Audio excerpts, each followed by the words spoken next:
Honoré ou chef de service au Warel Ablida. Je remercie les laboratoires Infamedis qui m'ont donné cette opportunité pour parler de la bonne pratique d'utilisation des traitements dans la maladie allergique.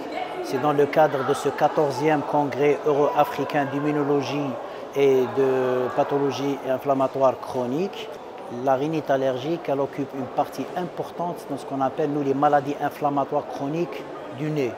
Donc il y a la rhinite allergique, il y a les rhinites non allergiques, il y a les rhinosinusites chroniques sans et avec polypes. Mais la rhinite allergique, elle occupe une place importante et de point de vue prévalence, elle ne cesse d'augmenter. D'ailleurs, en 2050, un Algérien sur deux aura une rhinite allergique. Donc là, il faut tirer la signal d'alarme. Pourquoi? Parce que cette rhinite allergique, en plus de ses symptômes cliniques, elle va altérer la qualité de vie des patients et surtout chez l'enfant. La rhinite chez l'enfant est synonyme de comorbidité, d'atteinte cognitive et d'atteinte psychomotrice.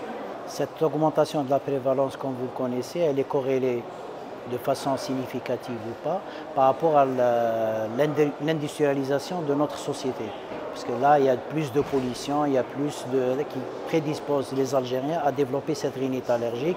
Et heureusement, à l'heure actuelle, nous avons pas mal de laboratoires qui commercialisent deux molécules essentielles dans le traitement de cette rhinite allergique, qui est l'antihistaminique et surtout les corticoïdes nasaux. Les antihistaminiques sont utilisés quand il y a des symptômes mineurs comme l'écoulement ou bien le picotement ou bien de l'éternuement, mais s'il y a une obstruction et une congestion, là il y a de la place d'associer de la corticothérapie qui donne de très bons résultats dans cette pathologie. Le laboratoire il produit pas mal d'antihistaminiques, de molécules d'antihistaminiques de deuxième génération qui va aider à la meilleure prise en charge de ces patients.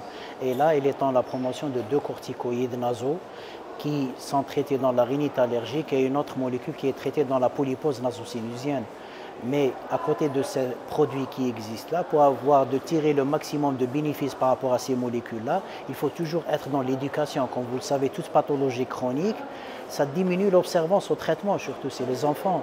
Un enfant qui est atteint d'une rhinite allergique, probablement quand il y a des symptômes aigus d'exacerbation, il prend son traitement. Mais une fois il a moins de symptômes, il laisse son traitement. Ça, c'est toujours un problème d'observance. Ça, c'est le premier point. Le deuxième point, c'est la façon de prendre le traitement.